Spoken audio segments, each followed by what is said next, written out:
just to tell the people of the podcast, I wasn't recording the video part of. Anyways, I'm starting now.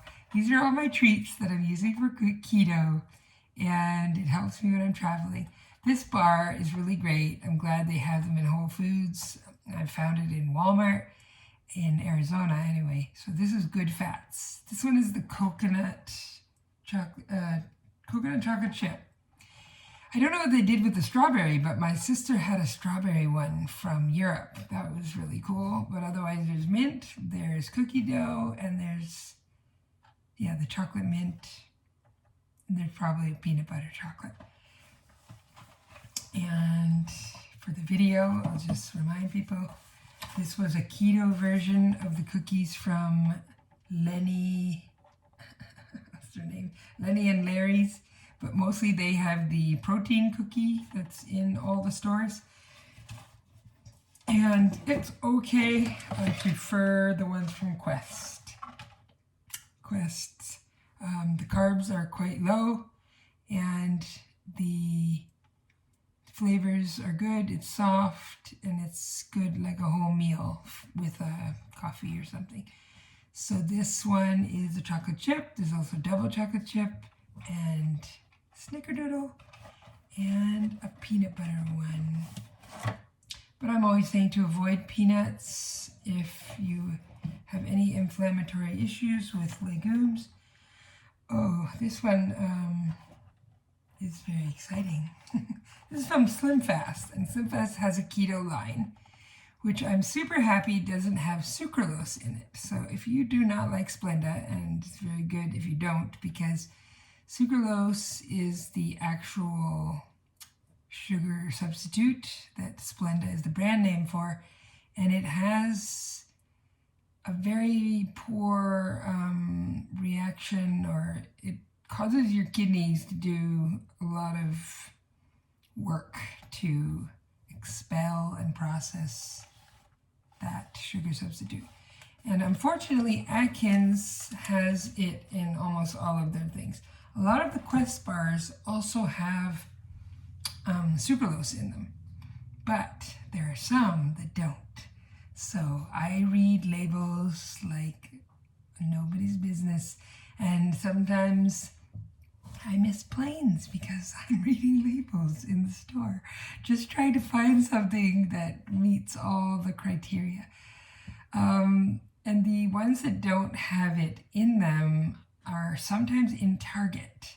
So the bars that don't have the sucralose in them from Quest are their holiday ones, so the mint chocolate and the pumpkin pie, which was really delicious actually, and the waffle one, the donut sprinkle, and the double chocolate chunk.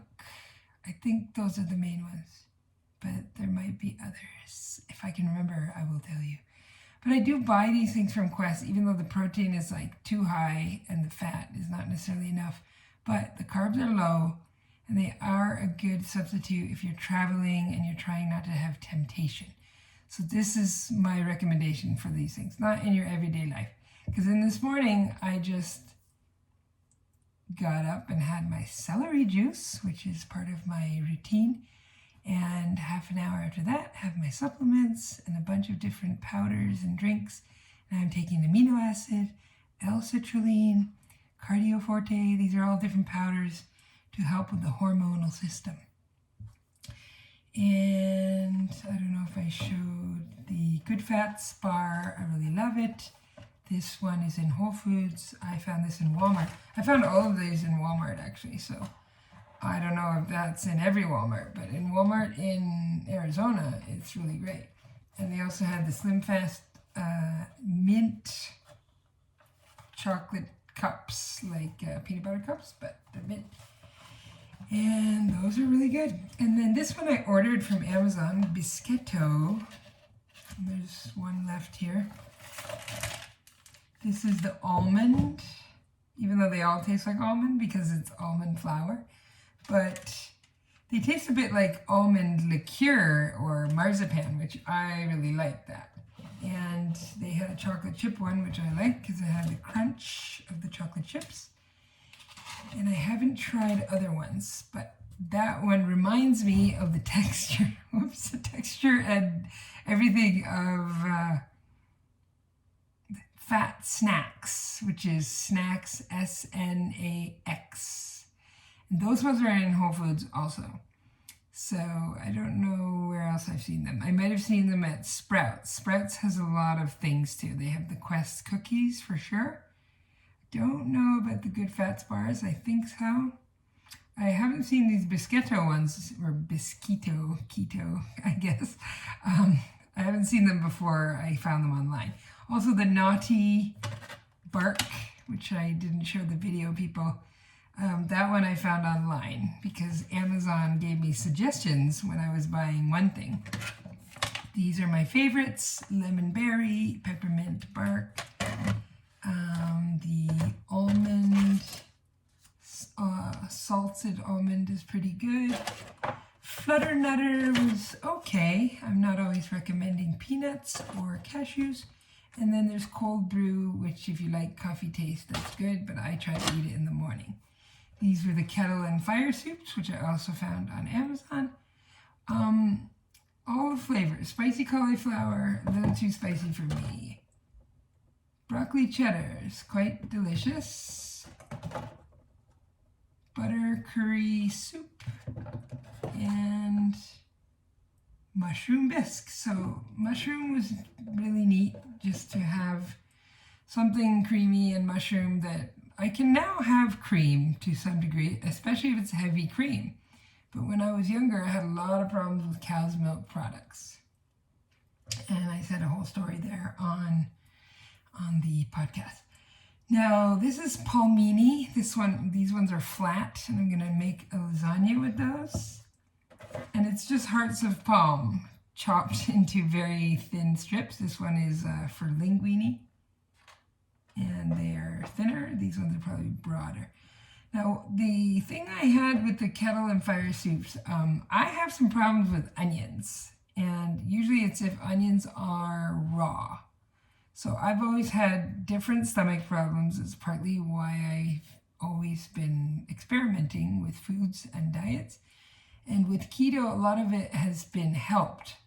So I don't have as bad of my gas, basically. That's the biggest thing. I'll get cramps, I'll get stomach aches, I will get gas, trapped gas, whatever. So onions are a big culprit.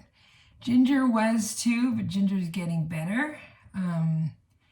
And onions are getting better generally. So I can have mostly cooked onions, grilled onions, and I love onions. So that is kind of a bummer when they were bothering me.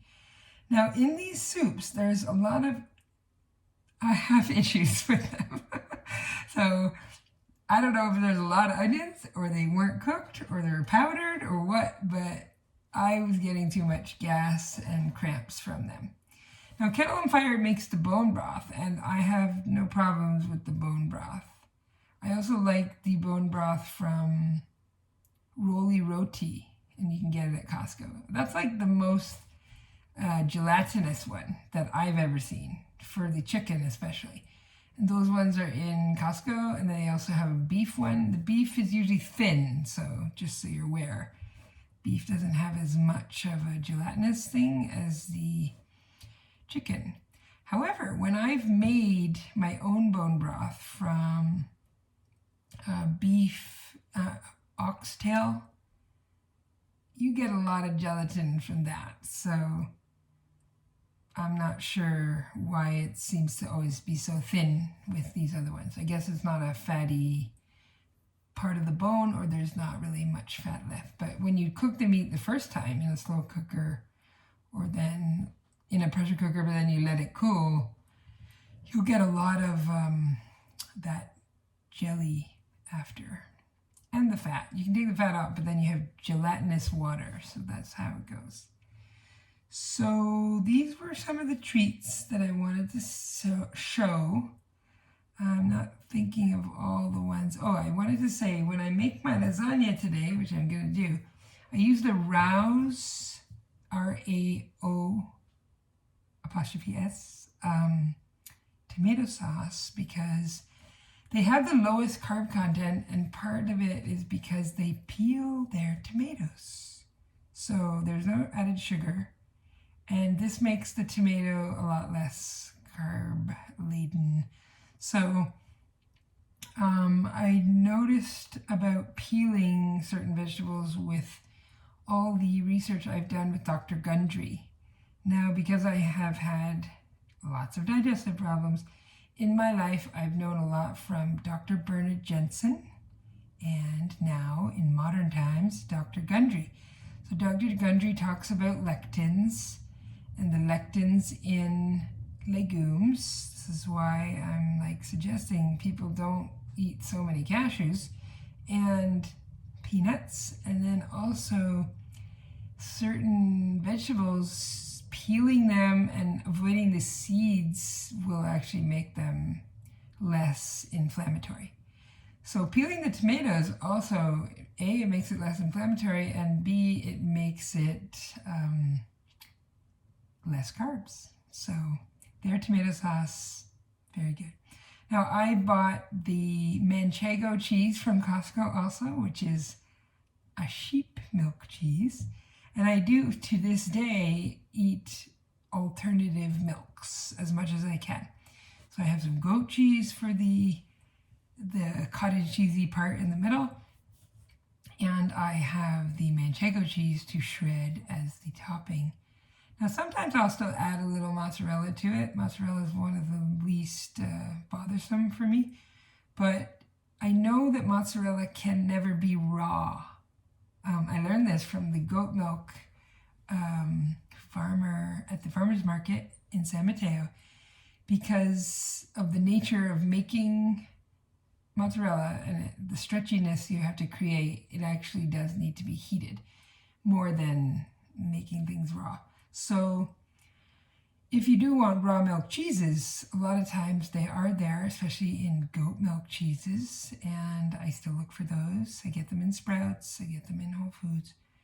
So I still agree with that. I think there's a lot of benefits to milk, but I think the benefits exist more with the enzymes, the original, good quality, alternative milks, raw. So I've learned that from my experience when I was young, when I was pretty much had to get my tonsils out, tubes in my ears, couldn't breathe, all these things when I was younger.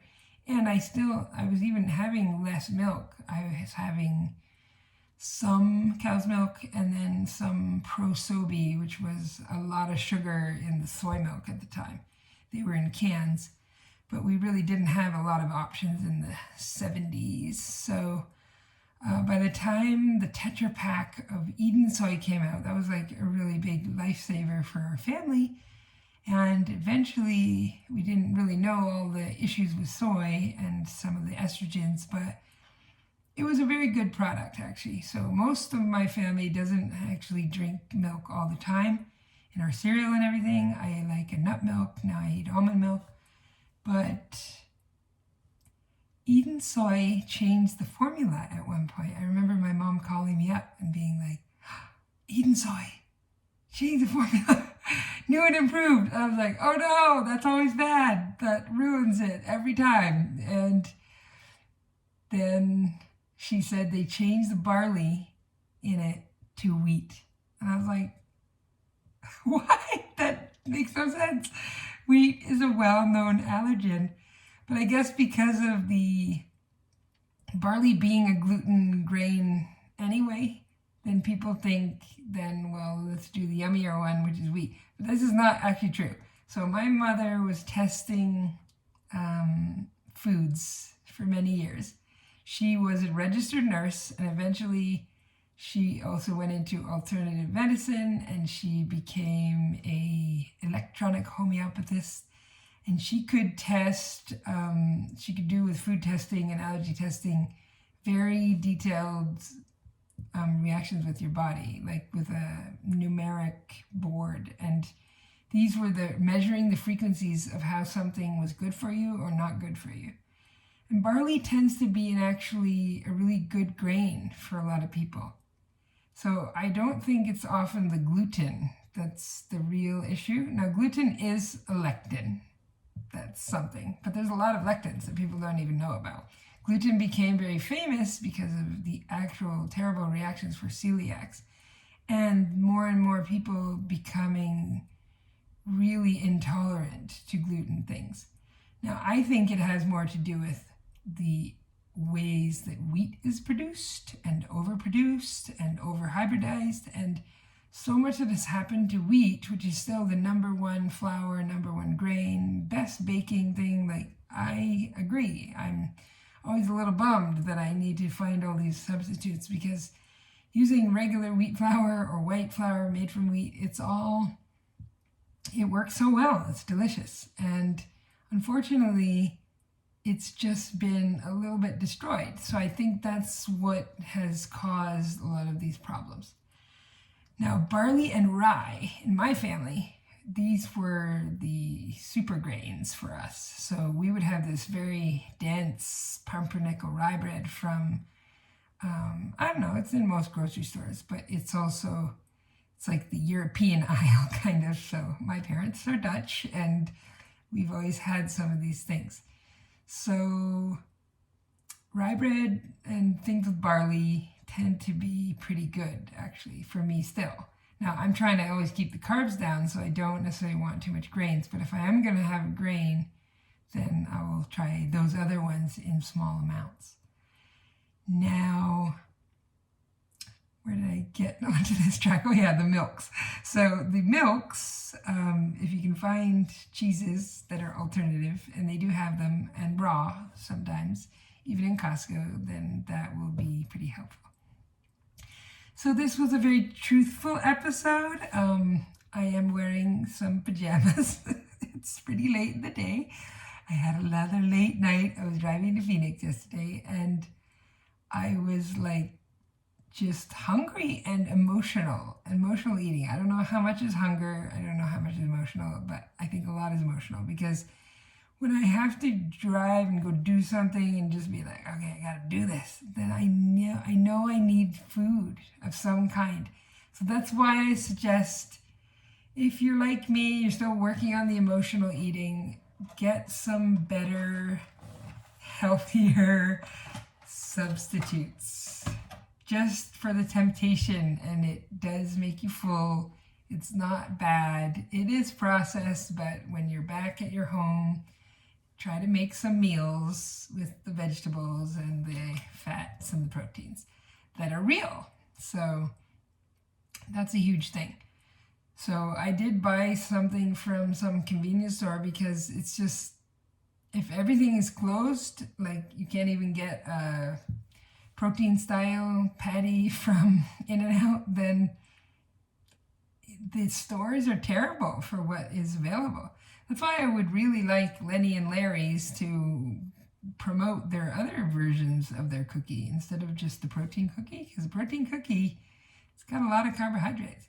And I guess people who don't need to do keto, or they're more building on the protein, then it became a popular thing. But if you do truly start learning about why keto is helpful, it's because people have had so many issues from sugars and carbohydrates. So if you don't eat enough fat and you eat too much protein, your protein will convert to sugars.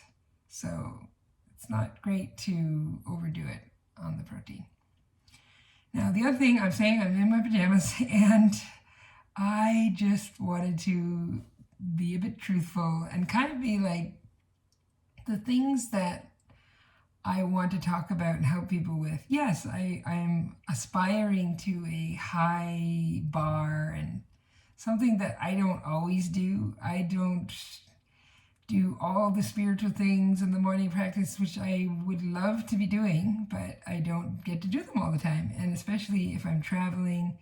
I just came back from New York, where I was on a radio show, and I told a little story of how I moved to the US. And the whole story of me and doing an astrocartography session based on my brother's suggestion. And it was really fun, but it's also very chaotic and messing up my sleep schedule. So I was really happy to just come back and sleep and make some food of my own. So that's one thing. The other thing is what I have been doing for the last 14 years has a lot more to do with relationships, intimacy, and sexuality. And I am trying to field this way to a new kind of way of working with people. So my business, TLC, Truth, Love, Creativity, does have a big focus in these three primary areas. So the first one is truth. To me, this is beyond everything. We have to be truthful with ourselves. We have to discover what our truth is, and we have to be able to voice it and express it and actually get it out. Because I grew up with 6 siblings in a family of 9 people, and I was the younger of the 7. I wasn't the youngest, but there's 2 under me. But of the first 5, I was the youngest of that group, and they were all born pretty close together. So at one point, and for a while, I was the baby. And the big thing with that is that I didn't ever take my priority or my way. And when I wanted to do something, I said it, and people were like, no, you can't do that. Then I just accepted that. So it took me a long, long time before I would truly say, no, this is what I want, and I want to do it, and I'm not leaving until I do that. So I still don't always do that. I am a sneaky person. So if somebody doesn't hear me, I told them they might have listened, but they didn't hear me. And then I go again to say what I would like to do is very important to me. And again, they're just they're not allowing it or brushing it off. I will find a way to do it without their permission. And there's a lot of things where I go around the back way and I just start backing out the back door because I'm not going to not do the thing. So it's not really good. It's pretty cowardly in a way, but I'm also acknowledging and honoring that part of myself which knows this is important to me and I don't need other people's permission. I may need some access. I may need some help. I may need some of that. And if I'm talking to them and they really don't realize I'm talking to the wrong people, and I need to start learning that this is a connection that may be allowed to fade and let room for new ones. So this whole thing with the truth, that's why to me the truth leads. So knowing our truth, voicing our truth. Now my truth is sometimes very controversial. I have some things about my experience, my past, which have made me pretty adamant about certain things that are against the status quo. One of them is vaccinations. Now, why did I have so many problems when I was young? I'm sure there's a combination of things, one of them being my mother's health. But also, as one of the recipients of bad batches of MMR, which I did a couple of times, and was in the hospital both times, and now for my perpetual life, I've had digestive problems, eczema on my fingers and my hands and my arms, and doing so many extreme things to always try and keep those things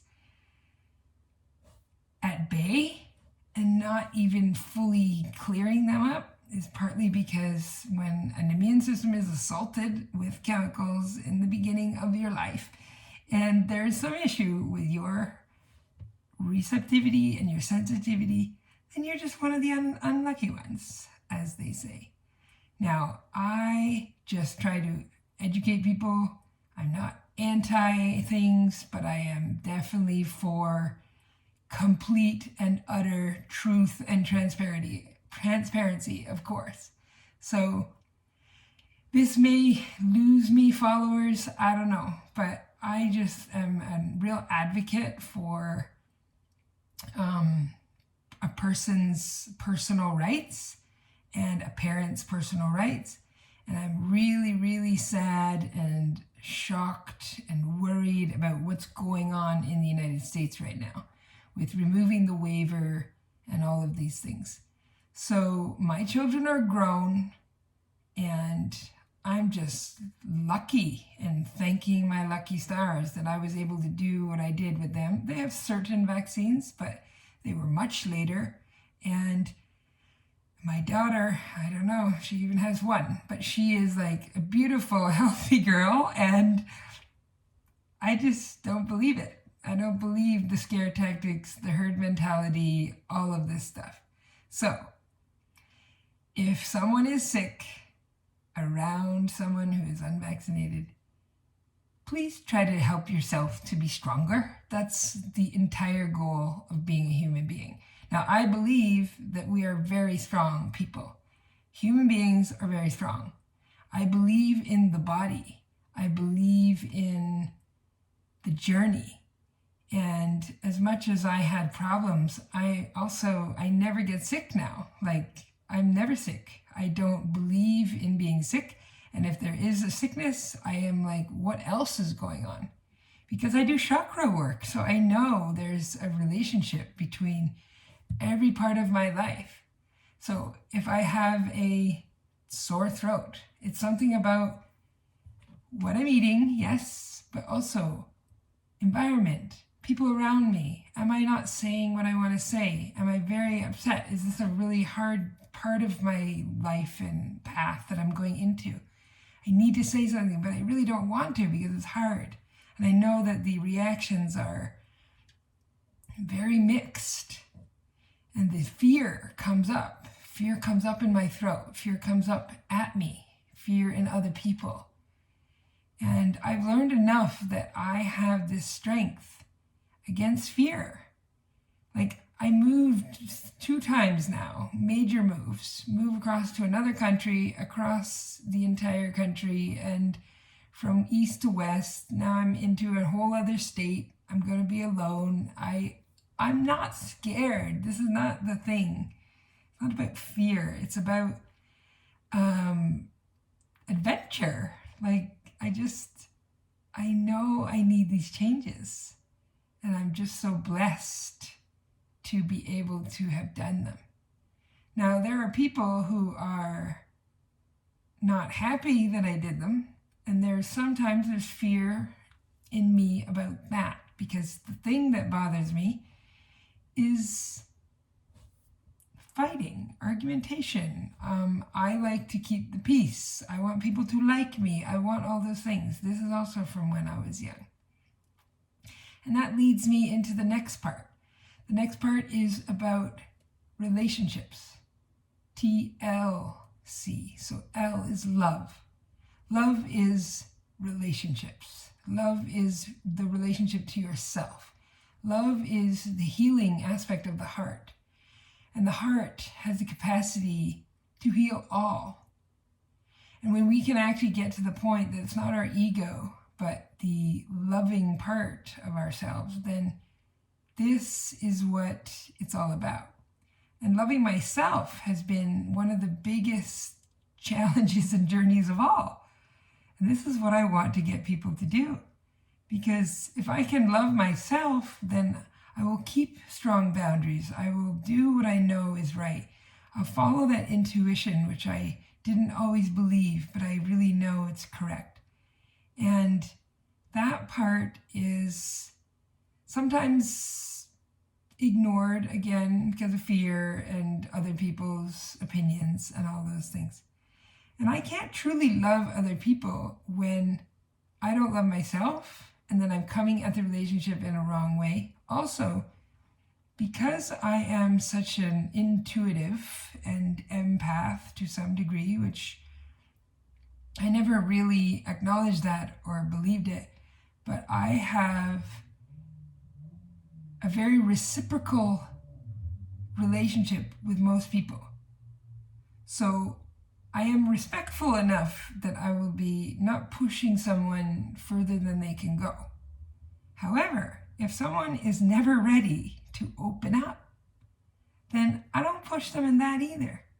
And then the relationship is pretty superficial, in my opinion, because if we can't get to the depths, which I love, then this is a sign of a lack of trust. And a lack of trust with others comes from a lack of trust about opening up yourself. So that means the love of yourself is maybe weak and it's waning and it's all those things because you've probably been hurt before. And now you've just got to close off your heart. Because if you close off your heart, you can't be hurt again. But that is actually not living. So I don't really agree with that.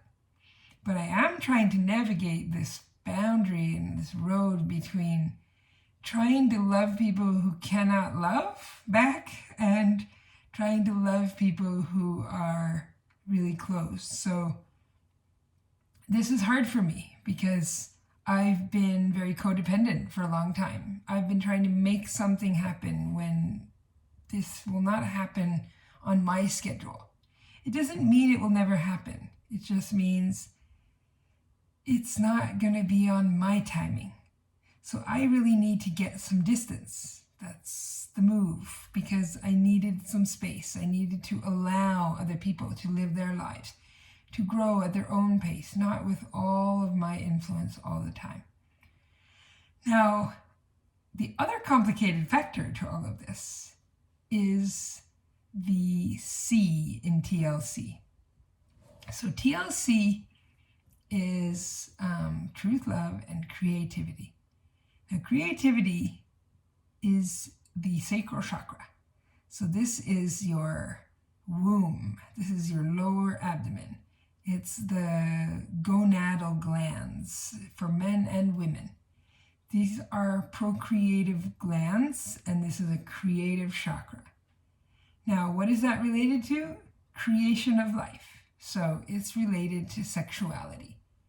Now, I have always been very open with sexuality. I've had an open relationship. I always want to know people in all the ways I can know them, all of this. But it's made a lot of complicated things in my life. And I don't want it to be that way. I actually want to take all of that experience and I want to help people with the experience. But people cannot be narcissistic in that situation. They have to be open to change. They have to realize that the creativity, their innovation, all of these things comes from the healing and release of that chakra. And that has to do with sexuality. I think this is the most vulnerable that people get because it's so messed up in our society. There is a whole entire history of North America that is based in shame. It's from a Puritan culture and it's just there. And I don't know how many generations and how many gene sequences it will go through before it may change.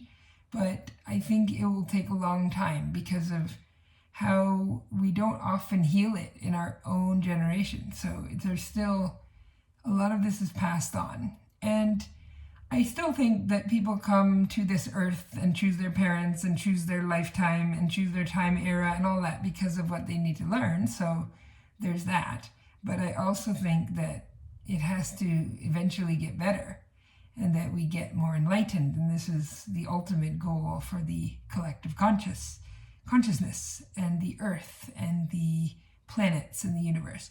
So really, if there is all this uproar and upheaval in just gender right now, I'm like, this is totally on track because these kind of things are what's starting to change everything.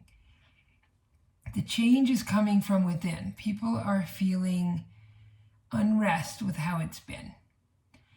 Now, even if you're not changing gender or anything like that. I still think we have a lot to consider, to work on, and even in long-term healthy relationships or not, it's just there's so much about intimacy and sexuality compared with love that I think is a bit confused.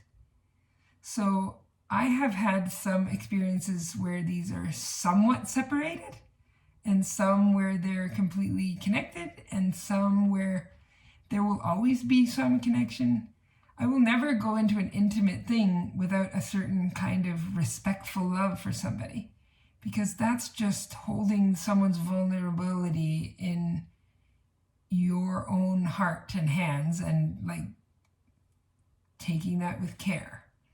So I did want to mention this today in my full disclosure because I want to invite people to work with me in all of these areas. And I don't mean this just to be your coach. Like, there's so much going on with people's emotions, especially dealing with sexuality and love relationships and the combination of the two, and all of it stemming from not knowing who you are, who your partner is. So that's where when I do work with people and I have their astrology figured out and their numerology figured out and their Akashic records, and you go into so many things and you work with oracles and you have so many different avenues and kind of like guides to give you the bigger picture that's not just my thought, your thoughts, and a few little thoughts based on a bit of education from other people's thoughts. Like, it's way bigger than that. Everything that someone has come here with is completely unique and a special, perfect combination for you. And then when you attract someone else into your life and they have their whole combination, there is some kind of synchronicity there for a reason, or you would not have attracted that person. It could be from other lifetimes too, which I totally think is true and possible. Could be new, could be old karma, could be lots of things. But I want to help people navigate that. So I did want to bring that up, is that I actually have a lot of experience in the sexual realm, which is kind of weird, but it's true. And there's got to be this openness to some degree to even work with people, because I don't judge. Like, I don't have any ideas about what's best. I want people to be able to be honest, and even if they need to take time to do that, that's fine, but that's my main criteria, because everything, like I said, leads with truth. And the only thing, if I can do nothing else for someone, it's if I can get them to be really truthful with themselves and start from that, then you're going to be growing a lot better. So I'm going to sign off today and get going and maybe go swimming and all kinds of stuff. But thank you so much for listening to that. And if you find me online, I was at the radio show. I did a radio segment on 77 WABC radio in New York with Clint Arthur. And that is on most of my postings. I think it's on Twitter. It should be. And I wanted to say like where these are at. So mostly, again, you can find everything through my website because I have the links there, which is robinmdgroot.com, ROBINM like Mary, DEGROOT.com. But if you don't go there, then at Instagram, I am at robinmd, no E, and just the G. So that's how it is on Twitter, Instagram, and the basic Facebook too, I think. No, Facebook is weird. Facebook is Robin, DEGROOT. no, just D, and then capital G and root. And I did all these things to make it different because there's a lot of DeGroots actually. So there's a lot of Dutch people, I guess, in North America. But those are some ways to find me. Same with LinkedIn. LinkedIn is Robin M. DeGroot. So that one you could find if you go linkedin.com/in/Robin M. DeGroot. And that's where I'm at on LinkedIn. And I did put the radio segment up on LinkedIn and on Facebook and on my Facebook business page, which is at Robin M. DeGroot, not the personal page. And eventually I might actually have the too many maxed out 5,000 friends. So then if you want to follow the business page, that's always good too. But anyway, definitely please get in touch with me. My email is robin@robinmdgroup because that's my title of my website. So if you have any ideas of a way you want to work with me, if your budget is low but you still want to work with me, just drop me an email. If you call my number, which is posted on my website, that's fine, but leave a message because I do get a lot of business spam. So I don't answer the phone. I listen to the messages and then I'll call you back. So that's just the nature of the modern world. So anyways, I love you all. I want to help and I would love to work with people in a really raw and intense way. I do have a lot of Scorpio planets underneath, which I'm feeling now. And Scorpio is just about unearthing the truth, all your secrets. And I would never do anything with that information that would be beyond anyone but you and me and for your benefit. So, signing off. Until next time.